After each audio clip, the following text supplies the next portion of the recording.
Okay, agenda item K1, public hearing to be heard at 7 p.m. to receive a report from staff on the redistricting process and permissible criteria to be considered to redraw the council district map, to receive input from the community regarding the redrawing of election district boundaries, direction regarding advisory committee, and scheduling remaining required public hearing. So good evening, Mayor and Council. I'm Jennifer Levesque, the Assistant City Clerk in the City Clerk's Department. We do have a consultant here tonight from the National Demographics Corporation, Jeff Tilton. This will be one of 4 public hearings that we're scheduled to have for this redistricting process. So I'll give it to Jeff to go over the presentation. Thank you, Jennifer. All right, Jeff, welcome. Hey, thank you. Good evening, everyone. This public hearing probably will go a little bit longer than the previous one, but that was really impressive agenda management. So we're going to be seeing each other a few times over the next 4-6 months as we go through the redistricting process. And for those folks who may not understand or realize, because of the Fair Maps Act and changes in the law with respect to redistricting, public hearings have to be held at a certain time when they're marked. So they can't just be somewhere on the agenda. They have to actually be held at a particular time. So this is going to happen 3 more times as we go through the process at a minimum. So for tonight, we're really looking at the following items to discuss and to take input from the community. I'm going to talk about the redistricting process, the rules and goals of redistricting, what it talks about, what we're really trying to get information on your neighborhoods and communities of interest. We'll introduce some of the mapping tools really briefly. And then we're going to ask council to provide direction. Does council want an advisory commission or not? It's not required, but it's an option. And with that, asking the question on the advisory commission, along with getting council direction on defining neighborhoods and communities of interest. So with that, let's go ahead. It's kind of hard to see unless you have the actual printout, but there is a redistricting process, and age is catching up to me. So there's 4 public hearings that we're going to facilitate between now and at least March 7th. The first 2 tonight and the next scheduled for August 2nd is really to about educate the community about the whole process and try to engage the community as much as much as possible to help define communities of interest and defining neighborhoods. We've had a really unique year and a half, as you know. The pandemic really threw a curveball in a lot of the work that we do. This whole process is based on the census that occurs every 10 years. Because of the pandemic, there's been a delay in the release. Otherwise, we would have been doing this months ago. So we expect the census, the federal census, to reach us in late August, but because of California adjusting the prisoner population numbers, we won't get California's numbers until mid-October or early October. We're hoping early as possible.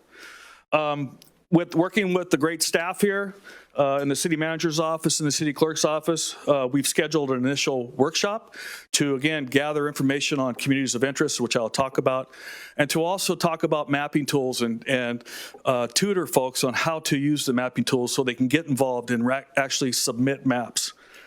We would love to have the community submit maps, as many maps as possible.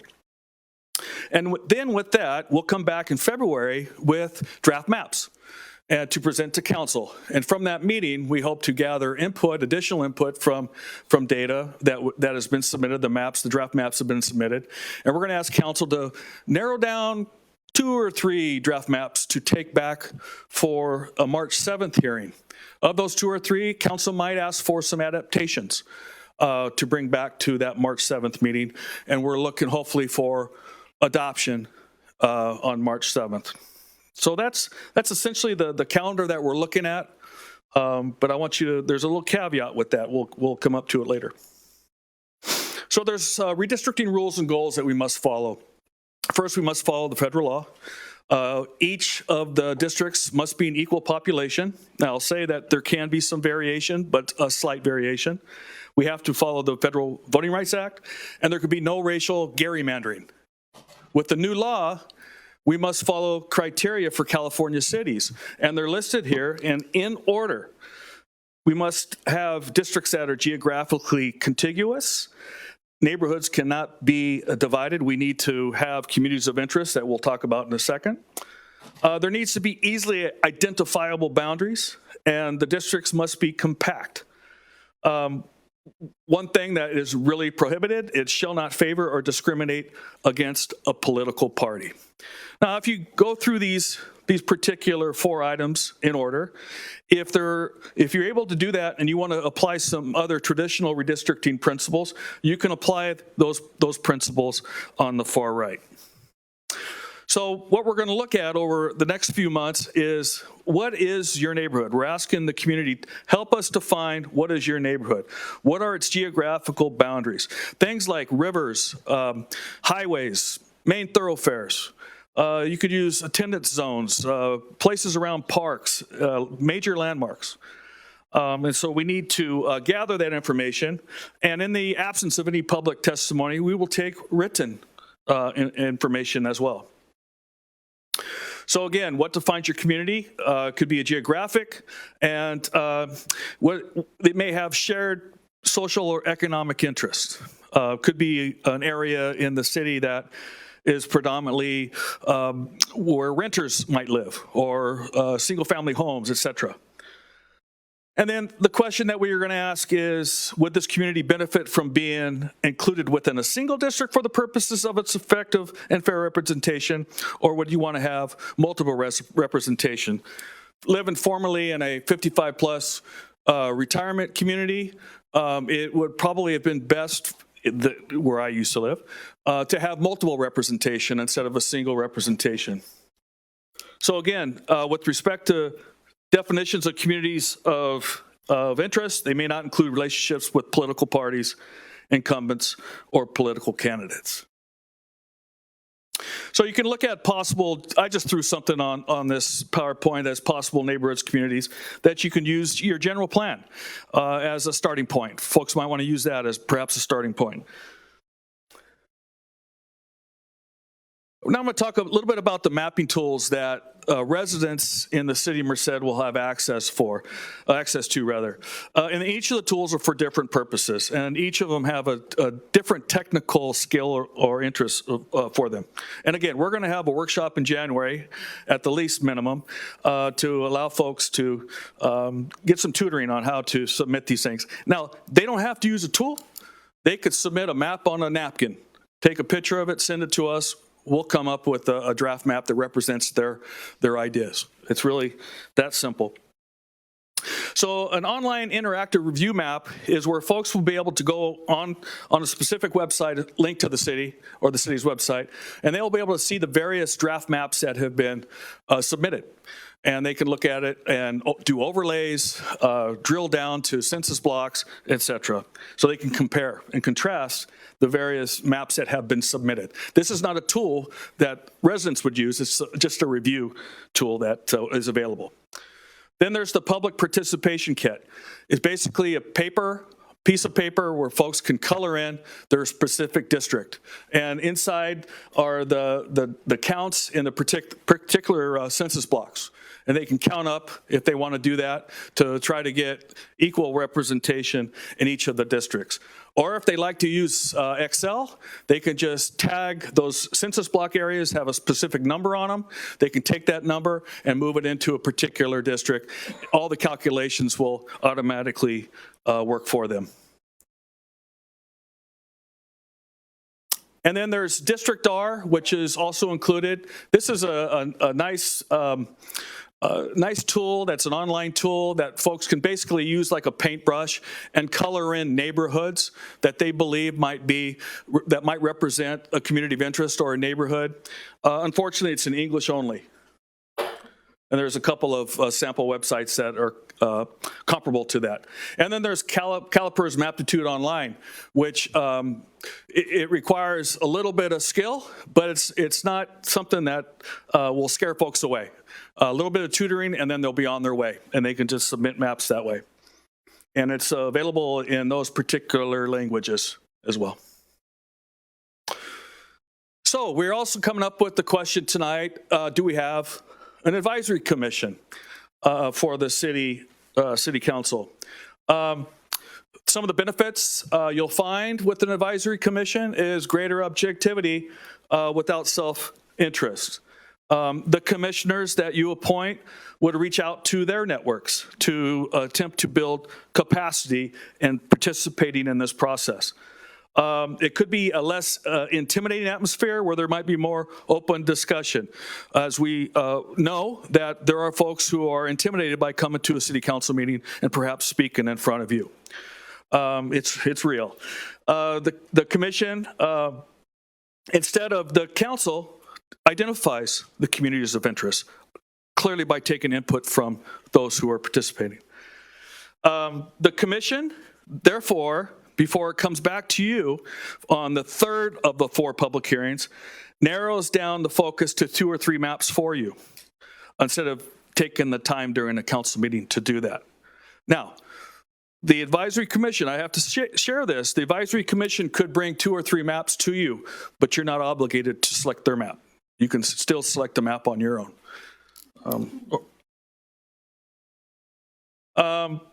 The other parts that may not be appealing, they're less accessible. They're with so many meetings going on in the community, they could be same day as school boards, other commissions, and advisory commissions rather, and committees that the city or the county or school districts are scheduling. Same thing about being unaware. They may not know there is a commission because of all the various commissions that are already there in meetings. Forming a commission requires an education campaign with respect to what it is, its purpose, and when it will meet, and what its outcome will be. And then there's the other part that you have to take into, or you should, sorry about that, you should take into consideration the amount of staff resources it's going to impact with respect to staff now having to train the commission, take care of agenda, minutes, scheduling, and then also training, Brown Act, all the training that you had as well, that is going to take time away from what staff's job is currently. So I just talked about the resources. There's also things required with respect to recording, so you have to consider as well, or you should consider. So the other piece that is a reality is we can form an advisory commission, and we can work all the way through, but the advisory commission really is not going to be able to draft maps until the end of October. So those are the things that hopefully you'll see the pros and cons of an advisory commission. Or you have city staff, and we have the schedule that we brought before you, that the city manager and the city clerk's office and I have been working on the last few weeks. We're confident that we can do a robust outreach program to get folks involved. You see there's a public workshop on January 2nd. There could be more based on public demand. So those are the choices that are available to council. So for tonight, we're looking at, is there going to be an advisory commission or a city staff? We're also looking at what is your neighborhood, if you're prepared to share that information at this point. What are its boundaries? What are some of the other notable areas in the city and what are their boundaries? And any questions that you might have about the mapping tools. For the second public hearing, if you do not move with an advisory commission, we'll want to have a discussion and then note what those neighborhoods and communities communities of interest are. So we have those on record to meet the statute. That concludes the presentation. Be happy to take any questions before you open the public hearing. Okay, thank you, Jeff. You're welcome. To the public, every 10 years with the census, we redistrict. We have to redraw all the lines given the additions or changes in the population. So this is the process by which we do it. We have a few months kind of to go through everything and figure it out and how we're going to change the boundaries based on the new population changes in our community.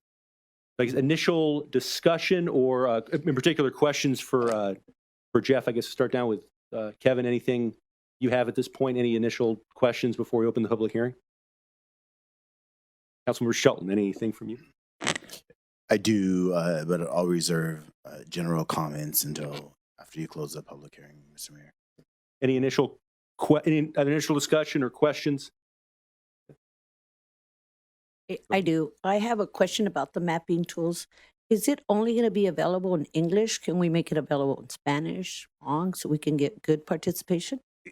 Yeah, we could get some translation on the public participation kit, the papers. And then, as I'd mentioned, the District R, which is basically a free piece of software, is only in English. But the other Maptitude comes in those languages: English, Spanish, Portuguese, Vietnamese, Mandarin, and Korean. Okay, thank you. You're very welcome. Gretchen? Yes, sir. Can we go back to slide 13? Yes. 13, okay.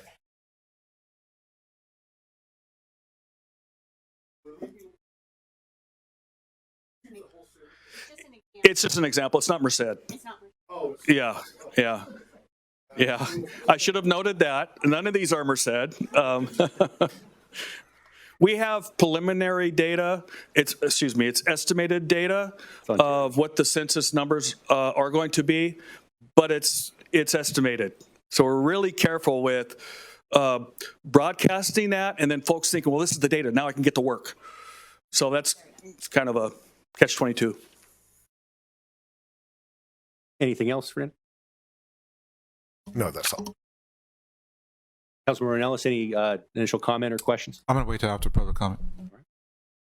So again, the big decision point for us today, this is the first step in this process, which is going to take probably at least 6 months plus, but until April. So we have 10 months of this process. But the big decision point here is either do we go with an advisory commission, a special advisory commission, or the other process involving city staff, involving multiple city council public hearings. That was outlined there. And then also you wanted input as well, just kind of preliminary input from us. Right. If anything, we can get something, that's great. Otherwise, we can wait for the second public hearing. Okay, so preliminary input on neighborhoods and other kind of thoughts. Or and from the public hearing, or anybody can submit through city clerk's office, and we'll take that. All right, any additional thoughts or comments at this time before we open the public hearing? We'll open the public hearing, and then once the public hearing is called, you can finish up there. So any from the council, anything else? Okay. Opening the public hearing now at about 7:18. And Alyssa, if you want to speak right now, you're welcome to. So if anybody wants to give public comment, have a card or else line up. Mayor, I do have 3 speaker cards at the moment. All right, I have Sheng Zhang, Dorothea White, and Jermaine Pastor. Michelle has a 4th. We're going to get her. This is the time to ask it. It's got to be from the podium up there. And I also have Michelle Allison. Because of the 6 people watching on TV. Good evening again. Oh, Go ahead, Michelle. good evening. Sheng Zhang with Leadership Council. I wanted to make these comments that we support having an advisory commission for this process that will be independent and impartial to build confidence in the process and our future elections. We urge that future public hearings be accessible and equitable for everyone in Merced. All public meetings should be publicized, and all related materials should be in multiple languages, including Spanish, Hmong, Punjabi, and others. Interpretation should also be available at all public hearings in these languages. Public hearings should occur at different times of the day, particularly in the evenings and weekends. For folks who work non-traditional hours who cannot skip work to participate, they should be prioritized. Also, all public hearings should include live virtual option to participate remotely. This makes public participation in the redistricting process accessible for folks who otherwise can't join, especially for people with disability or mobility issues, people who would benefit from the remote participation that we've had through this pandemic. Also, community input must be listened to. Communities of interest need to be kept together, and we must protect communities of interest. We cannot dilute the political power of communities of color, and having the maps or paper maps to draw communities of interest would be a great way to engage residents. And so just for the workshop that I heard on January 2nd, what is the outreach plan for that? And then also, how are we making sure that marginalized communities are heard? Thank you. Thank you. Ms. White? Hello, Dorothea Lynn White, Executive Committee for the Merced County NAACP, their hat. Just second everything that Shane Zhang just said, that we also support the Citizens Advisory Committee for redistricting, and also a step beyond that to normally the City Council select a person from each district, but on top of that, if you would allow the community to suggest 2 representatives from the community to be able to put forward, so 2 additional members if you go by districts. And just recommend that we ensure that the committee is diverse and equitable as far as representing our county and city. Thank you. Thank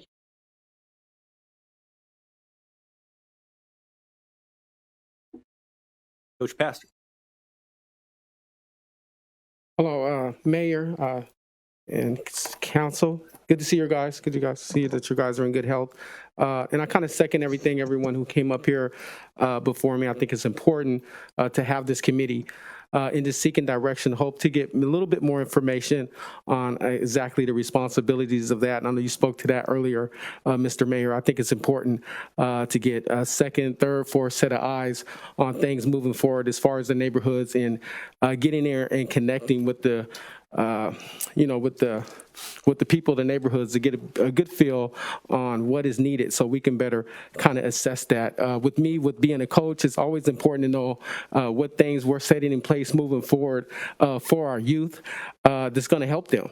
And I think this is going in that direction, if I'm not mistaken. In anything with that, I find it interesting to be a part of, and the diversity of it is a very important piece for me too. As we move forward to beautifying our community and making things better, I think it's important to be tied in with the community and have an ear to our neighborhoods of things that are needed and hearing from them and being able to reciprocate those thoughts and get back to our community. So thank you guys, okay?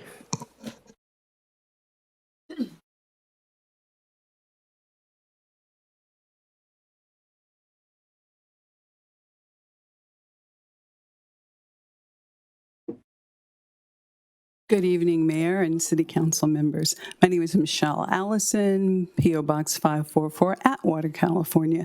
But as I was sitting here listening to the comments about bridges and roads separating communities, it made me think back to what we have right now is redlining, and it's concerning. So I would love to see an advisory commission going forward in this mapping.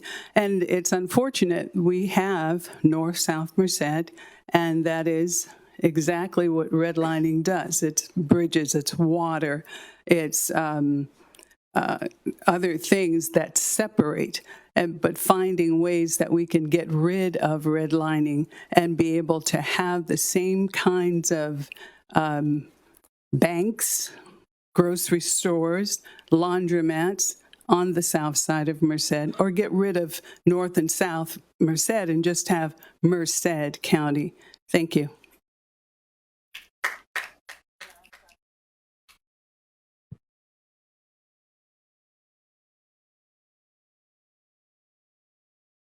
Hi, I'm Alyssa.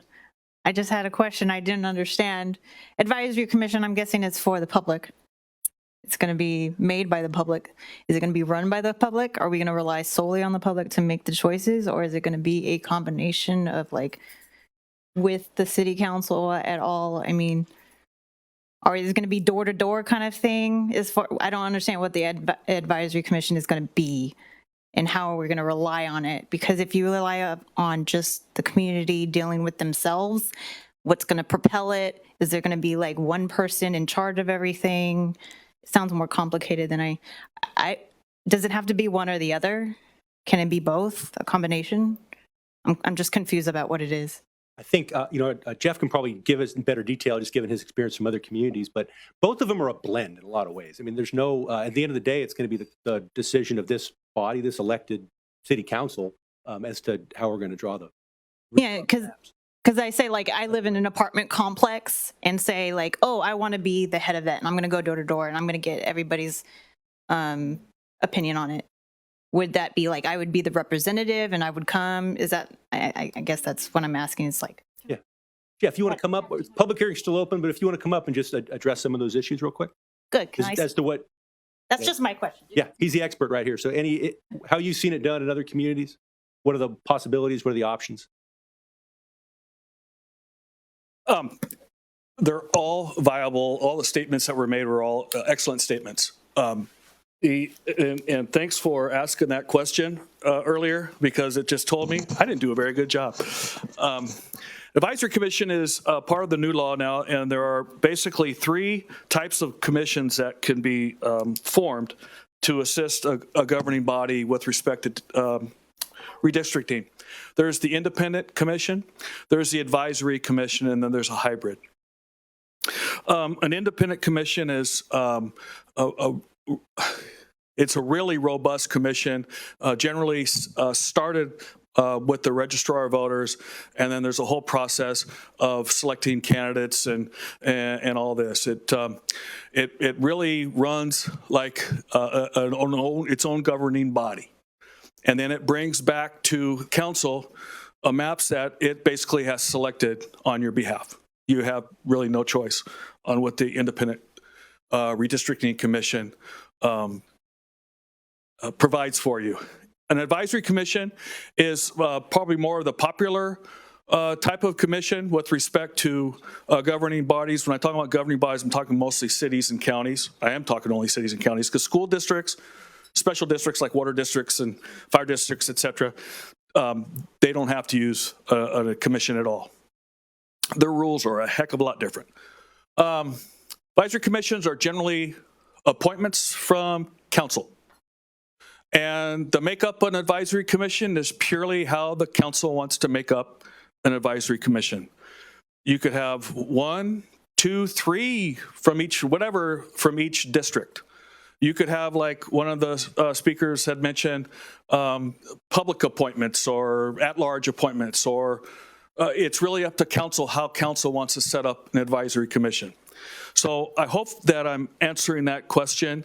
It becomes a governing body. So all the things that you went through, Brown Act training, ethics training, Form 700s, all those types of things, being sworn in, they're all part of being an advisory commission. It's not just going to a commission and saying, I'm an appointed commissioner. They have a very, very strong responsibility to help you with your job in selecting a map or not selecting one of their maps. Another big part of their job as an advisory commission is to build community interest, is to reach out to all those parts of the community that generally don't have a voice. And here's an opportunity for them. And I want to say this before you close public hearing and we come back to council for questions and discussion.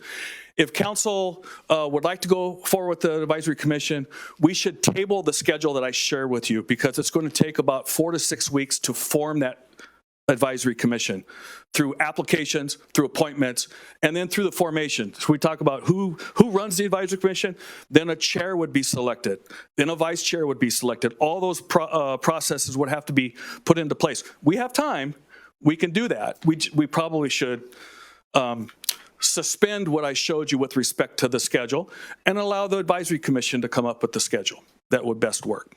Okay, so So in terms of time and resources, if there's an advisory commission, is there less public hearings at council and essentially less work done here in the council? So yes and no.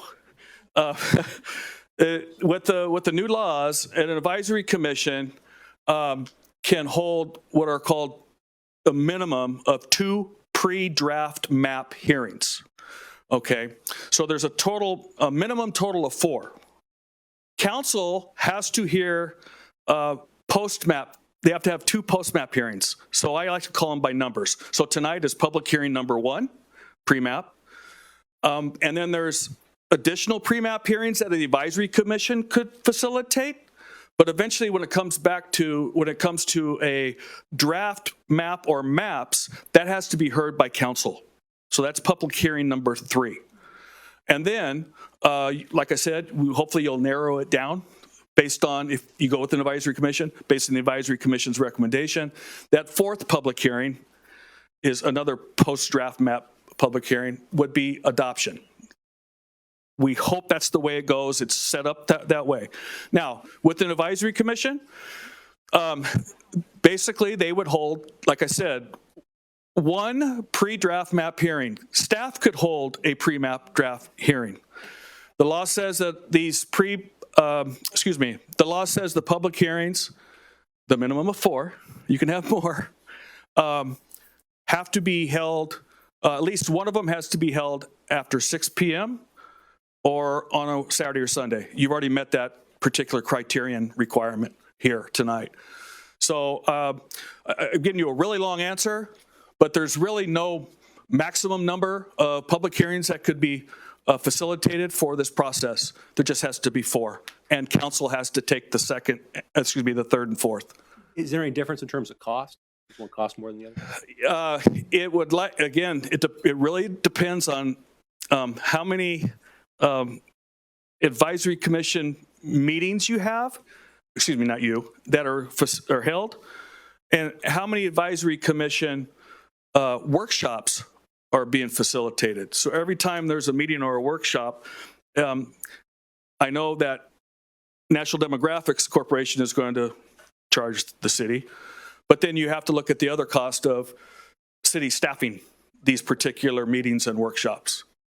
I'm not trying to downplay any of this. I'm just providing you a reality. There's also a reality of every governing body in California is going through this process right now. And there's not like this great abundance of demographers out there. I mean, it's not a very sexy job. Now, I say that I'm a retired deputy superintendent of schools, so I've got a little bit. But anyway, yeah. I guess continuing the public hearing, or is there anybody else who'd like to give comment at this time before we close the public hearing?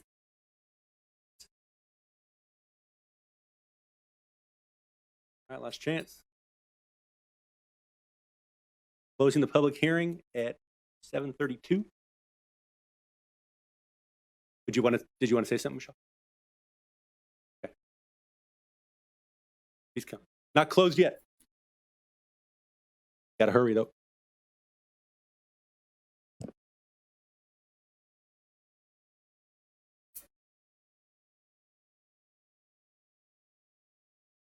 I just had one more question, Michelle Allison. You commented before about the prison numbers, and I was curious, what is the importance with the prison population release in regards to the mapping?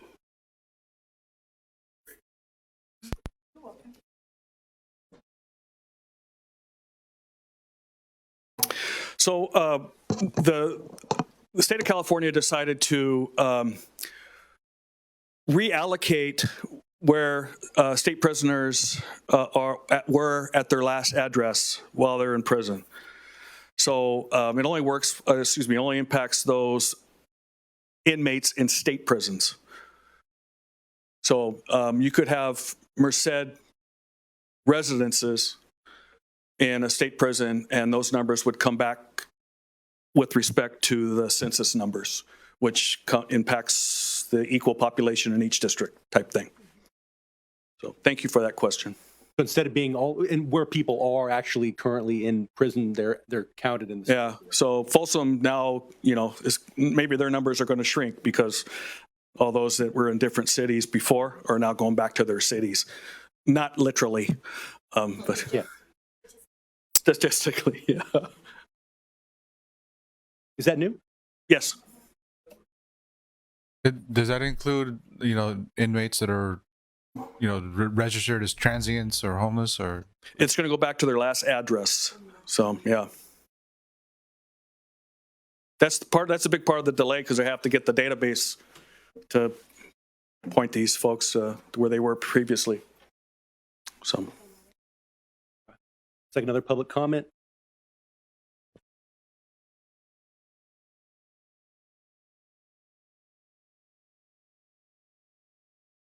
I don't believe it's for this item. Oh, no, it is for this item. Sorry. For Blanca. Go ahead, Blanca. Good afternoon, City Council members. I just would like to echo what folks have said before. I think that having an advisory committee would be the best route for us to take, and be really strategic about outreach. And I hope that you take those suggestions. Thank you. Thank you. Anybody else? Last chance. Okay, closing the public hearing a little after 7:35. Back to council for discussion and direction. Mr. Blake. Yeah, just my 2 cents on it. I do think we should have a commission. I think they've worked pretty well. We had the charter review. When we did redistricting last time, correct me if I'm wrong, Stephanie, but we did have a commission as well. Then I think it worked well. What I would suggest is maybe something similar to each individual council member can, have one representative along with the mayor, maybe a couple ad hoc, at large rather, members would be good to keep it kind of manageable. I think around 9 would be effective, but I do encourage that approach though. Councilmember Shelton, on the issue of advisory committee or advisory commission or city staff. Yeah, thank you, Mr. Mayor. So obviously, I guess if we're going off history, these types of advisory commissions have largely paid off for us, especially when we can jockey or ascertain good attendance. And so I don't think this would be any different. I do have all faith in our staff, but I guess if we're all being realistic, they're tapped out. We've probably had more projects that we've recently assigned to staff in the last probably 90 days and since I've been on the council. And I think lastly is one of the most recent conversation that is commonly had up here is community engagement and community messaging. And so, I do agree with many of the comments. It's probably imperative that we hear from all the community, or we attempt to bolster comment as much as possible from all sectors of the community. And I think collectively, we probably can work to a product that is palatable for all. And so for my 2 cents and my urge, I do think that we should probably support that. Thank you, sir. Ms. Boyle. Thank you. Some of the notes I wrote down, I'm in favor of doing the advisory commission, doing a member from each district, and then finding out how many members we would do like at large. I would support that as well. Another question I had just to throw out is if we did go the staff route, do we really have the capacity to be doing that? And I think that was it. I support the idea of having a commission. Gentlemen, on the idea of the commission, looks like there's 4 votes for it already, but just Yes, no, no doubt, no doubt, Okay. no doubt. We needed an advisory commission from each district, and also a couple of members from our community that is going to have a say in it as well. Stephanie, by having this commission, it would alleviate some of the workload for our city staff. Is that correct? So I did want to clarify on that point. It would not, because it is a Brown Act commission, and so we would still have to staff and clerk that and create an agenda and be present to prepare materials. And so I just want to share that irrespective of the decision you make tonight, the staff is still committed to this project. Okay. Second, the language issues are very important. We need to include a lot of the languages that we have here in our community: Spanish, Lao. There's one language that's been absent from some of the ballots and not including the community members, and that's the language of men. And there's a few men language speakers in South Merced, so it's important. Maybe we can have some audio or a video feed that would translate for them if they are going to be a part of these commissions, because I know it takes a lot to have the translations on paper. So maybe we could find another area that we could use to translate for some of our Spanish speaking, Lao speaking, and if we have men language as well. I believe our Microsoft Team platform allows for up to 99 different languages. And Yes. so there was a request to have virtual participation. That participation, it can work in workshops, but when we have public hearings, those need to be done in person and to be in compliance with the Brown Act. But we can still broadcast in different platforms that will allow for translation.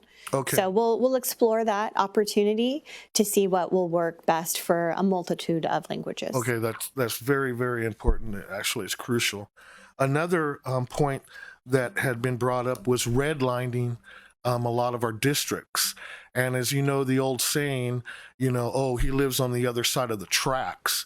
So maybe if we can eliminate railroad tracks from being boundaries or other sensitive landmarks that truly bring us back to the old days when we didn't have participation at the level that we have now. So I like to see railroad tracks completely taken off the boundaries. I don't want to. If I could stop you for a second, the discussion on neighborhoods and ideas, can we save that just for a little while later? Okay, yeah. We'll come back to you. We'll okay. come back to you in like 5 minutes on that. And that's it. Okay. Jesse, anything on the advisory committee? Yeah, I'm in favor of a commission, of course. My concern is the outreach done by the city, languages as well. We have a growing community that comes from Oaxaca that speaks that don't speak Spanish. They speak Indigenous Mexican, and and so it's like getting out to those margins. We've had discussions on commissions about other types of commissions, and we've always had. We hear that we have a hard time filling them, and so outreach is of the utmost importance, especially on something as important as this. Districts, the way that we have them now is still new to the city of Merced, to the people. It's only been 2 election cycles, so like just maintaining that integrity and doing our due diligence to make sure that our community can participate. Okay. So on decision point number 1, looks like advisory commission it is. Second will be the number of people on the committee. I guess who wants to start? Anybody in particular? Or I guess just go back around, starting with you, Jesse. Any idea of a number? Should be an odd number. Other than that. I don't know, 1 or 3, per district, right? Or is that what you're talking about? Yeah. Could you or total number? Total numbers. What's Total the number? What do you guys see generally as the total number of people on a committee like this? We obviously have a number. They're all different. They're all different, and this is not something you have to decide tonight. It can come back and be agendized for another meeting. I put this slide on the screen. Sounds like you're leaning toward advisory commission. You essentially scrap all those dates on there, and then your advisory commission would essentially come up with the dates going forward. But with respect to size, it could be a single representation from each district. 2. I caution you, the more you get, the more difficult it is to schedule. That's really something that you have to take into consideration as well. Not trying to poo-poo anything with respect to numbers. It's just a reality. We're all busy. Councilmember Blake. if maybe if everybody's, if this is palatable, each one of us could have a appointed representative, so 6 per district from each representative up here. The mayor would have 1 as well, and then we'd have 2 at large for a total of 9, which still maintains a manageable number for city staff and has been proven effective in previous commissions and committees. Who I do support that, but who would decide the at-large additions Yeah, I think applications that we would collectively? approve. I think we give deference, obviously, to each individual council members with who they want for their district. But I think ultimately, though, like anything else, it would have to be approved as a council. But we should, give that consideration to the council member. But then the 2 at large would be through applications. And then obviously the mayors would be within the city of Merced, and then ours would be by district, and the 2 at large would be at large. Would you want to maybe within the sphere of influence of Merced? So if somebody lives, just on the city limits or something like that, they would be eligible for at large, like we do any other at large appointments. Point of information, if I Sphere may. of influence, huh?